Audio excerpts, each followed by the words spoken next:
Hello ചേച്ചി, നമസ്കാരം. നമസ്കാരം. ഞാൻ ഇവന്റ് മാനേജറാണ്. എവന്റെ മാനേജർ എനിക്കെന്താ? അല്ല, അതല്ല, പോകുന്നതിന് മുന്നേ നമുക്കൊരു വ്ളോഗൊക്കെ ചെയ്യണം കേട്ടോ.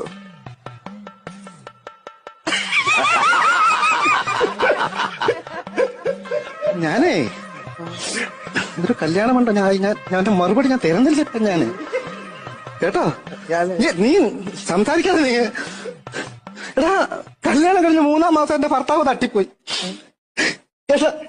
ഞാൻ അങ്ങനെ ജീവിച്ചോളല്ലേ കേട്ടോ. അവന് എടാ 3 മാസം കഴിഞ്ഞ് ഭർത്താവ് ചത്തുപോയെങ്കിലും ഞാൻ ഇന്ന് അവരൊരു കല്യാണം കഴിച്ചിട്ടില്ല.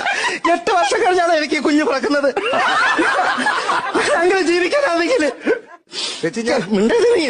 മിണ്ട ഇത് കഴിയട്ടെ കേട്ടോ. പിന്നെ നിന്റെ പരിപാടിയൊക്കെ കാണുന്നോണ്ട് ഞാൻ നിന്നെ ഒന്നും നിങ്ങൾക്കറിയാവോ, നിങ്ങൾക്ക് ചിലപ്പോൾ മനസ്സിലാക്കി കാണത്തില്ല സാറേ.